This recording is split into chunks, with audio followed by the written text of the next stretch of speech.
Next thing we need to talk about is one of the most important on commissioning. It's one of the most emotive subjects. It's the one that will cause more arguments than anything else. And it's the one that really needs to be policed so it is done perfectly. And that is punch listing. Punch listing is the list of everything that's not being done correctly or needs to be changed a little bit, isn't quite right. Now, everybody will want to have their own punch list. That's fine. I don't have a problem with that. But at the end of the day, there can only be one official punch list. That will be kept usually by the completion department. So it goes into the same system as the completions to say, yeah, this has all been done.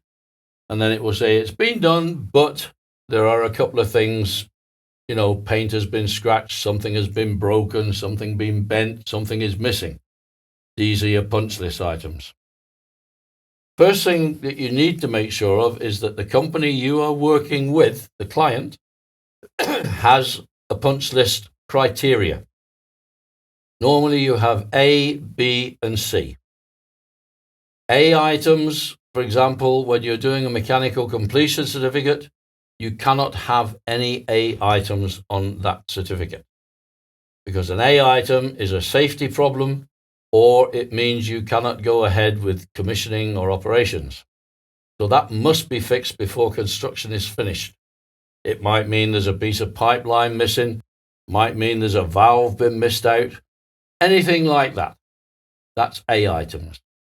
B items, normally you can accept onto your ready for commissioning certificate, but they must be finished before the end of commissioning. That means you have to finish them. That's the smaller items, they're not so important, but still important enough. And then C items, that's things like, there's a sign missing, there's this not right, the yellow lines are not painted on the road for no parking. All the things that it doesn't matter if you do it after the plant starts up or after commissioning. Those criteria must be noted down and you must follow them. Whenever you go on a punch list exercise, which you will get a lot to do, as I said before, when we were talking about the completion system, you don't need everybody to go at the same time. If you can, it can save time later because you can look at something, somebody can bring up a point, and if the right person is there at the time, they can answer the point and it can be changed to everybody's satisfaction. If not, not a problem. Normally, within the completion department, you will have a punch list engineer. It's his job to make sure that the official punch list is kept properly. Everything is noted on the punch list. So all the people that have their personal little punch list need to go to him and put it onto the official list. Because if you have 10 people walk around a plant and look on a punch list, you can guarantee that 50% of those people will have exactly the same items. You don't want to repeat and repeat and repeat because your punch list becomes 100 pages instead of 10. So he's the one man that will say, yes, that's a repeat. Might be worded slightly differently, but he will have the technical knowledge to know that it's the same item, just worded slightly differently. Also, he will be the person that makes sure that it's cleared when it's finished.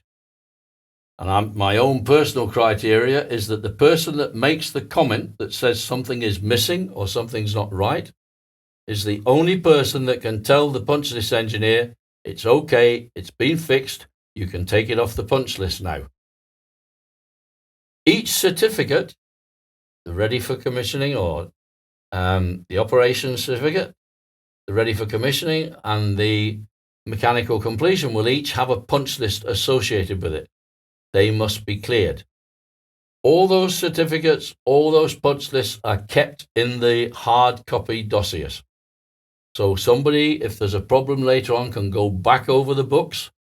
Oh, look, yes, that was noted during construction that it wasn't quite vertical or it wasn't quite horizontal.